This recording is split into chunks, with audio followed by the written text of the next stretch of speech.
শুক্রবার দুপুর 1:30 শিশুদের জন্য দেশের সবচেয়ে বড় বিশেষায়িত হাসপাতাল ঢাকা শিশু হাসপাতালের ৫ম তলার কার্ডিয়াক বিভাগের আইসিইউতে হঠাৎ আগুন। দিকবিদিক মানুষের ছোটাছুটি।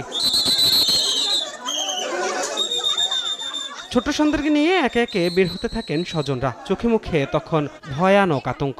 সন্তান লাইফ সাপোর্টে 3 তলায় আছে, এখন যদি আল্লাহ রহমত করে এই অবস্থাতে কি করা যায়?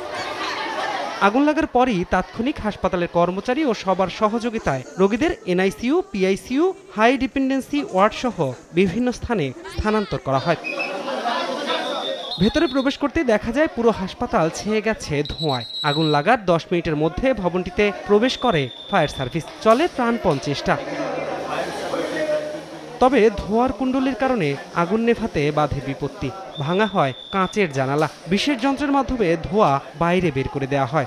এ বলক বি বলক আমরা ওইদিকে সমস্ত রোগীগুলো শিফট করে দিচ্ছি। আমাদের রোগীর সমস্ত রোগী এখন সেফ। আমাদের এই বিল্ডিংয়ে এখন আর কোনো রোগী নাই। 1, 2, 3 ঢাকায় জমি জিতে নিন 100% ক্যাশব্যাক সহ 20 কোটি টাকার পুরস্কার। ধোঁয়ার সঙ্গে যুদ্ধ করে ফায়ার সার্ভিসের 5টি ইউনিটের প্রায় 1.5 ঘন্টার চেষ্টায় নিয়ন্ত্রণে আসে আগুন। আগুন নির্বাপন হয়েছে। পুড়ে গেছে পুরো সিআইসিইউ ইউনিট। এই আগুনের পর মনে কিছু প্রশ্ন জাগে। এত বড় হাসপাতাল হওয়া সত্ত্বেও কেন পার্শ্ববর্তী একটি হাসপাতালের রিজার্ভ ট্যাঙ্কি থেকে পানি এনে নেভাতে হলো এই হাসপাতালের আগুন? কেন এখানকার সিঁড়িগুলো এতটা সরু? এ ব্যাপারে সন্দেহ প্রকাশ করেছে ফায়ার সার্ভিসও। তারা বলছেন এত বড় হাসপাতাল হওয়া সত্ত্বেও ছিল না এখানে পর্যাপ্ত ফায়ার সেফটি। হাসপাতালে এটা সিঁড়িটা আরেকটু ওয়াইড হওয়া দরকার ছিল। ফায়ার এক্সটিংগুইশার ছাড়া আর কোনো নির্বাপনী ব্যবস্থা দেখিনি।